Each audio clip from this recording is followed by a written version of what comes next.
लोगोफोर गोजा माने एसे पिकनिक जाहैनो नागिरदों एग्जाम जोबनायनि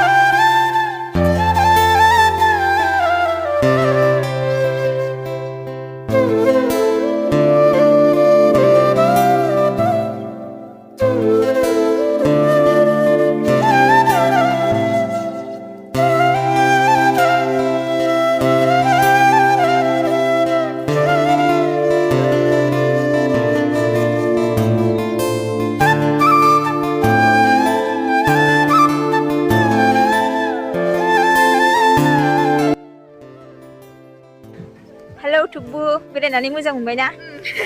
जायगा गोदानखौ नायफैबाय जोंहा हाद्रिजोब हाद्रि मोजां एसे एसे फैनांगोन गाइस गोदान गोदानफोरनासो जाजोबसिगोन हाय गाइस आं दंफैयो नै Mwsa Hogdao पिकनिक स्पट गोदानावहाय ओमफ्राय स' आं नै मानि मानसिफ्राबो बिराद बुरजा फैदों बयबो फैहांबाय आरोना एसे एसे नै नुनो मोनबाय स' जायगायाव माबायदि खमायनाव खोन्थाहरबानो जाबाय जायगाथ' एसे मोजाङानो बारा गाज्रिद्रायबो नङा आरो माने गिदिर गिदिरफ्रायफोराव थांबाय थानाय बानायखाय एसे गोदान सफैनाय गोदान जानायखाय ओमफ्राय बावनो फैसाबबाय आरो खाथिबो न'थार बिसोर हिनजावफोराव फैदों नामाथाय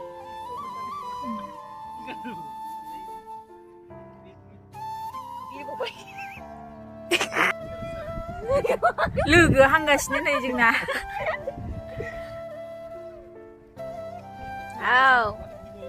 नै बिथाङानो हांग्रा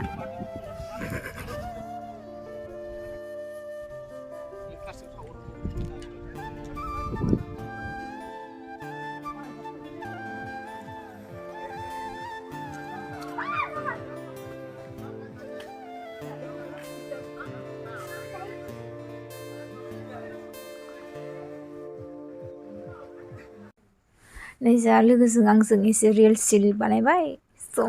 मोजां मोनदों आरो फैनानै जायगाखौ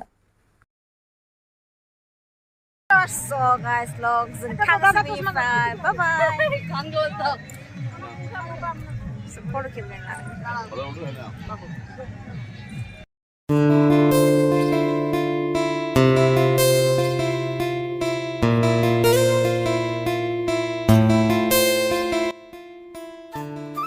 आगैमोनहाबो नैबावहाय जि मोजां गेलेग्रा दंमोन ओमफ्राय गेलेगासिनोमोन आरो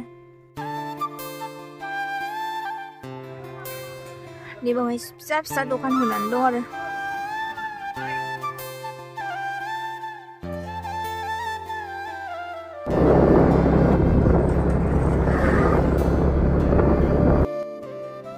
स' आं थांबाय थानोसै गाइस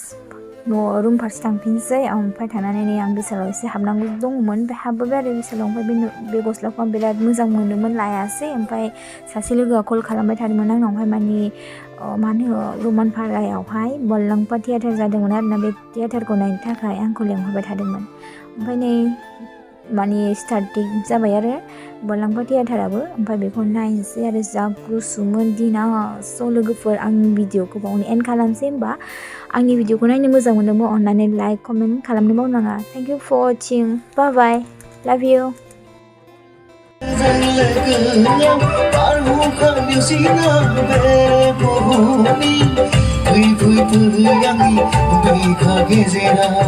Oi,